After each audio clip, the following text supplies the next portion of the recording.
Welcome everybody to the Ohio Business Podcast. We have Taylor Janszen on, owner of Janszen Media. Thanks for coming on. Thank you. Appreciate it. We're in this beautiful home. You're in a what part of Columbus is this? Some area. Yeah.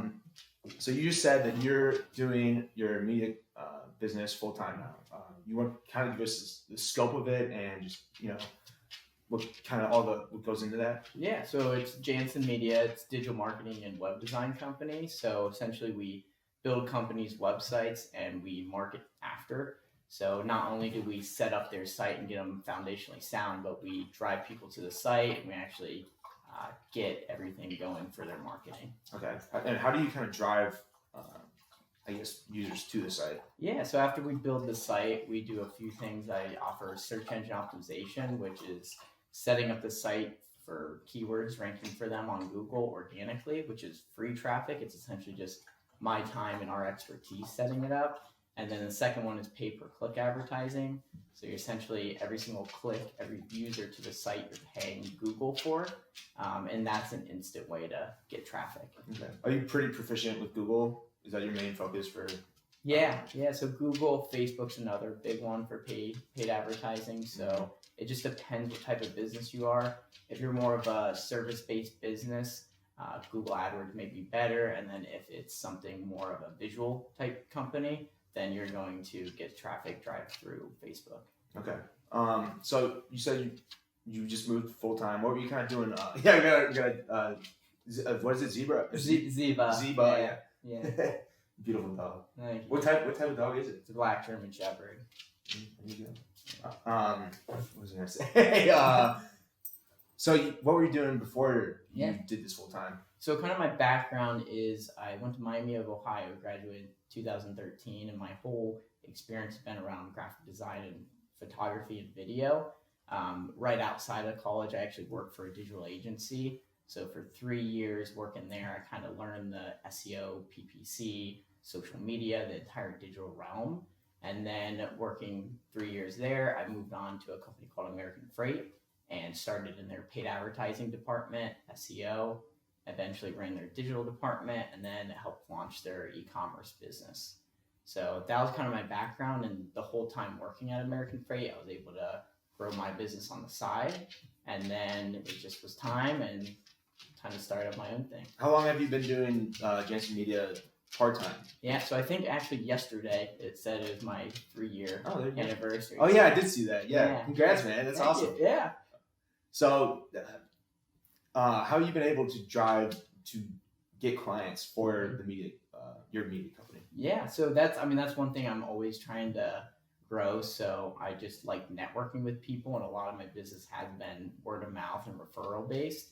I've just recently started doing advertising and more of a content strategy for myself because I've found, and from talking to people, it seems like a lot of what people are looking for in this type of business and looking for a web designer is trust and actually see that they are an expert. So that's what I'm trying to build out right now. Nice. What's kind of your maintenance on a client that you already have with their website? Do you kind of update it yearly, or what's kind of the protocol for that? So it depends client to client. There's a couple clients that I do manage their website month to month, so there's a fee for that. But mostly it's an hourly rate where I just kind of have a client reach out to me and say, hey, can you edit this text or add photos or videos? And I do that. Or if they want more of an elaborate type project, I will build that out as well. Yeah, I saw some of your example works, and they're super clean. Yeah, really clean. I wish that I'm pigeonholed into using a compliance one because it's finance is so regulated, but they're okay. FMG suite. yeah. But website is definitely something that I wish I could do on my own, because I saw that you code as well, like Java and that, right? Do you implement that a lot with the code? Is that how you kind of? I'm not too privy with website building. Yeah, I'll kind of give you a little rundown. So I build most of my websites in WordPress. We have built them in Shopify or Magento, different platforms which are like content management systems. We build the sites, we load up a theme, so kind of the structure is already there, and then we custom do solutions for graphics and images and I do a lot of the code myself. I do have developers as well, and honestly, they're better than me at it. And that's what you want to do in a business, is find people that are quicker and faster to help you expand your business. So I really try to lean on them for their expertise to code it in there. Everything I can do myself, but it definitely helps having others as well. Well, it's important to be dangerous when you're talking to people, so you know what you're doing, what they're doing, and then you just kind of, I don't know, appreciate it more to see what they're doing. Absolutely. Yeah, because now that I kind of, I basically try to do all my editing, video editing, and now I have such a deep appreciation for people like you and like the work that goes into just editing and kind of the maintenance of a website, because it is a bear in itself to change that. Yeah. Yeah. What type of programs do you use for I don't know, just for graphic design? Yeah, so Adobe Suite, like you mentioned earlier, that's a huge program for me. I do Photoshop. I know Illustrator, InDesign, and I do Premiere if I do videos. So a lot of Photoshop, just kind of laying out the graphic of how the website will look. And I'm able to send that Photoshop document to my developers to actually build it out for me. So it's a lot of collaboration back and forth, but Adobe Suite, and then a lot of it is just online programs. So a lot of online solutions to, use plugins and to build out the site with different code, which is online. Okay. Well, it's pretty impressive that you were able to take it from part-time to full-time. It's scaling quickly. Where do you see yourself kind of taking it in the future? Yeah, and that's one thing. I mean, I've been reading a lot of books and learning. So Mastering the Rockefeller Habits is actually a big book that I've been reading, and they have a 2.0 I'm finishing up. That one is really showing the foundation of what you need to do in business. So rather than figuring it out on your own, it kind of gives you step by step to move on. But yeah, I'm essentially... Interesting. I'll have to check that out. Yeah. What is it? It's Mastering the Rockefeller Habits. So, John D. Rockefeller, oil and gas, he kind of built this empire around the world, and the Rockefellers is a huge name they are. They've got a lot of foundations that they set in business, like people, strategy, execution, and cash. And really understanding those foundations really helps drive a business. But that's one thing that I'm learning to do is list out my goals daily, weekly, monthly, and then also, 1, 3, 5 years into the future. So something I'm working on right now. But I do have plans and goals to, build out my service base, build out my team, build out a lot of processes and automation to kind of make it expand quicker, more controlled with a foundation. Okay. So what was kind of the importance of reading, do you think, on being a business owner?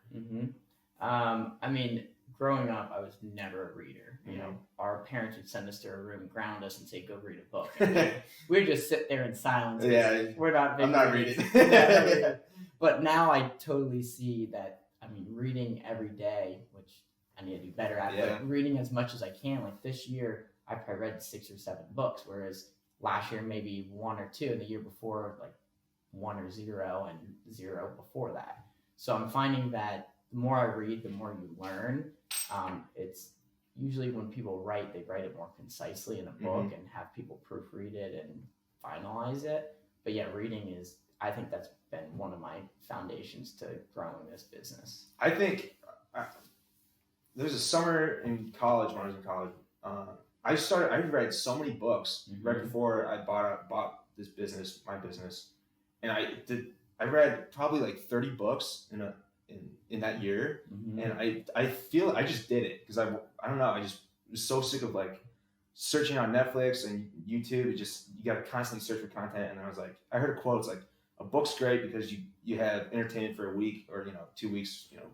It's not like a movie where it's 3 hours and you got to find another one or whatever. Yeah. So I was like, wow, this just stuck with me, and I found all these books, kept going down a rabbit hole, and I feel like I attribute a lot of what I've been able to do to just like that period where I was reading so much. And I wish I could get back into that habit of reading a lot every day. Now I'm probably reading like a book a month, which is pretty solid. But yeah, I'd say one thing that I even need to do better at, but almost every day, like block out a half hour, an hour, or start your day even earlier. I mean, I try to get to work around 8, 8:30, 9, whenever I kind of wake up and get it going. But if I can wake up at 7, 6:30, I can kind of prepare my morning, get my breakfast in, and then start reading for an hour. And sometimes I like to sit outside, kind of just a different scenery. But trying to have more of a consistent time to find a read. Mm-hmm. Now, you work from home primarily, right? Yep. So work from home. I've got a couple clients that'll go into the office, maybe a day a week or so. But yeah, primarily it's in my home, in my office, in my kitchen. Yeah. You gotta switch it up. I wish I could work it outside more, get this tan going. But my laptop screen is, it just doesn't. It's not. I don't know. It doesn't work with the sunlight. But do you like working from home? I do. I think there is a lot of power in working in a team and actually having a physical location. It is nice working from home and being more flexible, so you don't have that half hour, 20-minute, whatever travel time you have, because then you can get right to your work. And then also, if middle of the day, I just need to clear my mind, I'll go outside and rollerblade or something. That's sick. Kind of get a break. Yeah. Big rollerblader, huh? Yeah, I play ice hockey. Oh, nice. I played hockey my whole life. Okay. I grew up playing hockey when I was 10 years old, roller hockey, and then ice hockey into high school, and kind of moving on from that. I actually built an ice rink in my basement. Oh, really? I gotta check that out, man. Yeah. That's awesome. Do you play in a league or anything right now? Yeah, I got just an adult league, so it's a group of guys, and actually Janszen Media sponsors the hockey team. That's awesome. I was in a basketball league. I was thinking about buying the pennies for it, but I should. It's a tax write-off, Exactly. Yeah. Yeah, that's key. Now that you own a business, or for the past 3 years, do you write?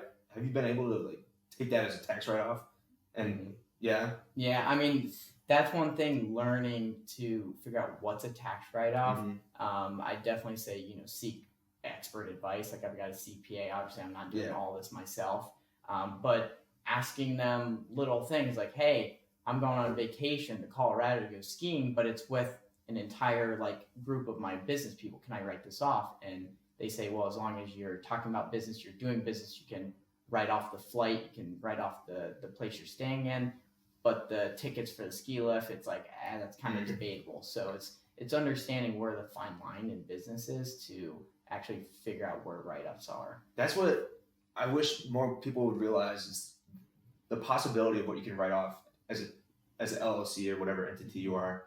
Just from a personal business standpoint, you can do so much you just write off so much taxes. I hate paying taxes, so I wish more people were as passionate about it, because I mean, government is just, I'm not a big government guy, so I try to pay as little taxes as possible.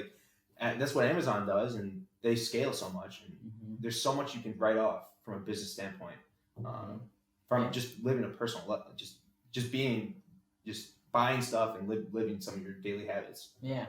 I wish more people understood that. Well, and a lot about what business is, I mean, you're in business to make money, to provide for employees, provide for their families, provide for yourself, right? So more even than doing the work and maintaining clients and building it, you need to understand where your cash is going, how it's being spent, almost have a budget for your business.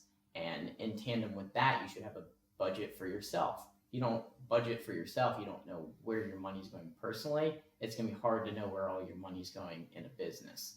And the more you manage it, you don't need a lot of money to live a extravagant lifestyle. As long as you're very smart with where it goes and you know what's happening with it, you're going to be able to do a lot more. I mean, I pay close to 45% in taxes. Do I pay that in total on all my revenue? No, because I have a lot of write-offs. So it gets down to that 20 or so percent because you're actually writing it all off. Exactly. So it's knowing where it's going. I'm a big believer. You got to treat your personal life as a business. Have that budget. Just write out your expenses, your income, and just treat everything that you buy as probably as an asset for a business, because you are a business. I mean, the individual is the greatest asset. That's the most money you'll get is you. Right. And it's extremely important to just kind of be disciplined and treat yourself as that. When like giving knowledge to yourself, Mhm. right? So learning and growing, that's going to be your best investment. You know, you can do 401k, you can buy real estate, you can do whatever, but like going to college, learning, getting certifications, that's going to be your best return on investment. I mean, going to school with student loans, which I originally had, I paid them off, but having student loans is more of a hindrance on people. So understanding you can go to college without any debt, you know, finding a way to do that, but continue to learn and grow, that's going to be your biggest asset in life. Exactly. Experience and knowledge. Yeah. I think you can go to community college and then transfer to a 4-year degree pretty reasonably. It's definitely possible. A lot of people just jump into it. You know? That's what I did. I mean, so it's like, how much I need? 50 grand? Okay, yeah, it's crazy. It's crazy. There's definitely ways to do it for on the cheap with anything in life. You know, you just gotta do the research and get a game plan, and you can find out easy ways to basically accomplish anything. In my opinion, you just gotta just diligent and disciplined. Just kind of going back to your business. What was kind of the process of branching off from your your 9 to 5 to where you're at now? So a lot of what I have been building for the past 3 years is, like I said, processes and automation. So what that means is almost documenting how long it takes for each project, getting all the numbers aligned, figuring out what services I want to offer, which ones are the most profitable, which ones do the clients like the best. Because I originally started in photography and video, and to tell someone, hey, it's $3,000 for a video, it's going to take me, 60, 80 hours to build it. They're like, $3,000 for a 30-second video? Maybe not. But it's a lot easier to sell, hey, is a website for, $3,000. It's going to take, this 100 hours or whatever to build it. But in turn, you're going to get a website that you can use forever and continue building it.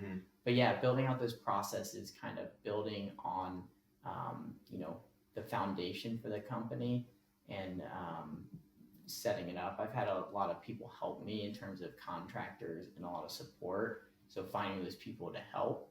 And then actually, like, I did get laid off from my job. So that was like a little bit of a kick in the butt too. But more than that, like, I was about ready to go anyways. I was thinking about it. I've been talking to my fiance, hey, I want to do this. And, we're getting married end of August and eventually going to have kids and, a lot more stuff's going to come. And we talked and it's like, well, now's probably the right time to kind of jump up and do it. That's awesome. So that's kind of the story. I also try to preach the importance of just having something to fall back on. If something like that happens, you can't predict, 2008 to be such a systemic problem because so many people got laid off, or a global pandemic where people get furloughed or fired. It's good to have that backup plan. Just having some type of, doesn't have to be strategic. I think you should have a strategic plan for a business, but it could be some passion project you could just fall back onto. But I'm a big believer that everybody should be trying to start their own business, and it's awesome that you were able to accomplish that. Yeah.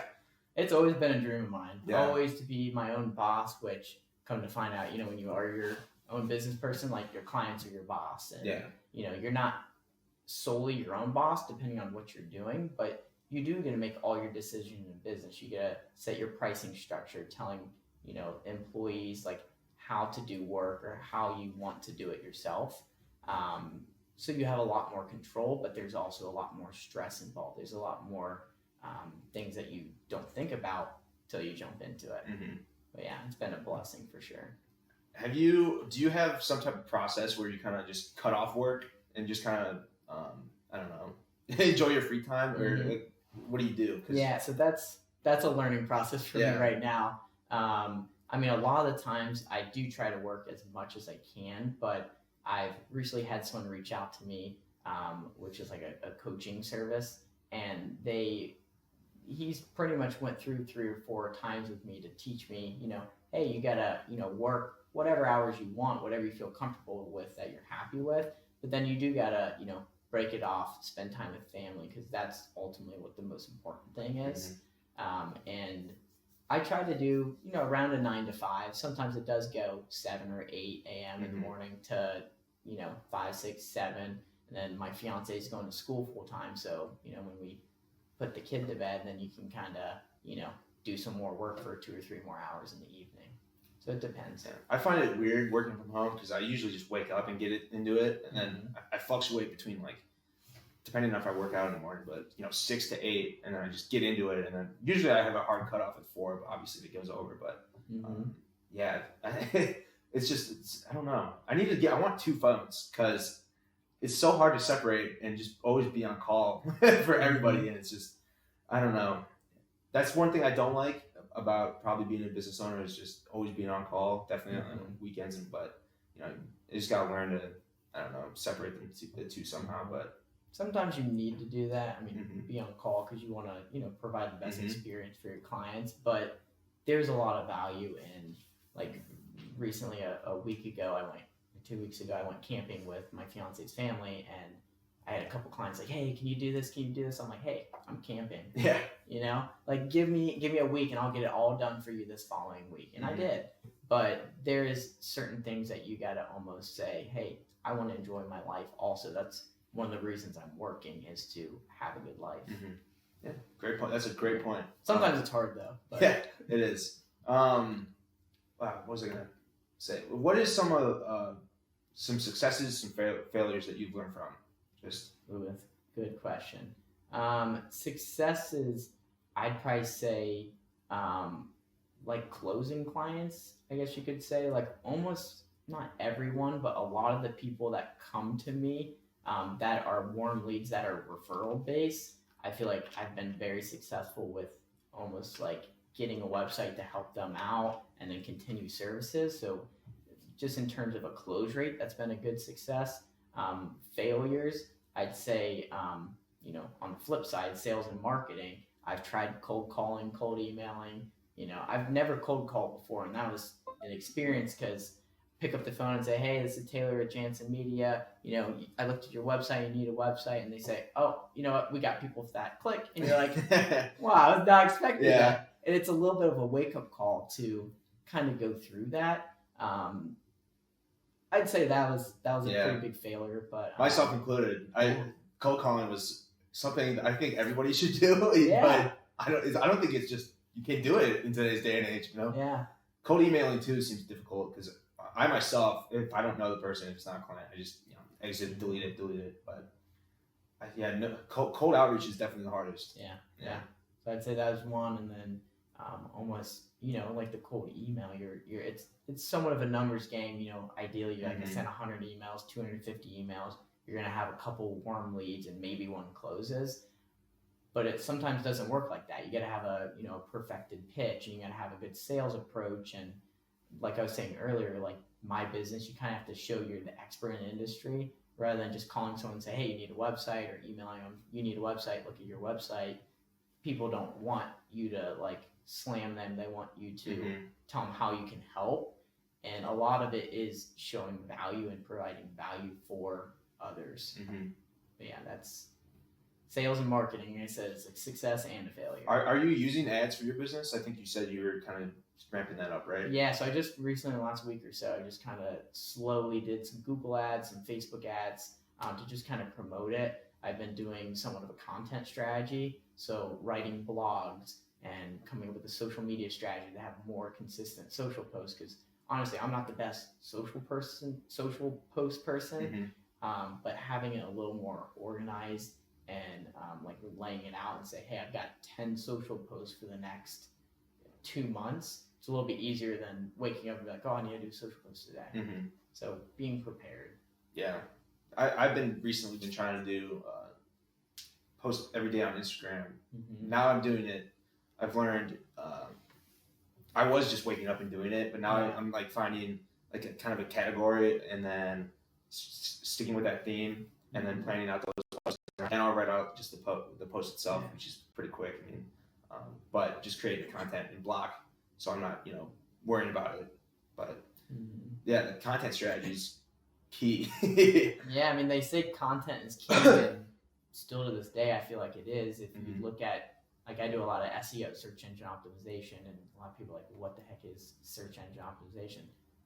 Backstory, like when I started at my digital agency, I called my brother, who's an engineer in Cleveland. I was like, hey, this company said it's photo, video, and you need to know about search engine optimization. I was like, I don't even know what that is.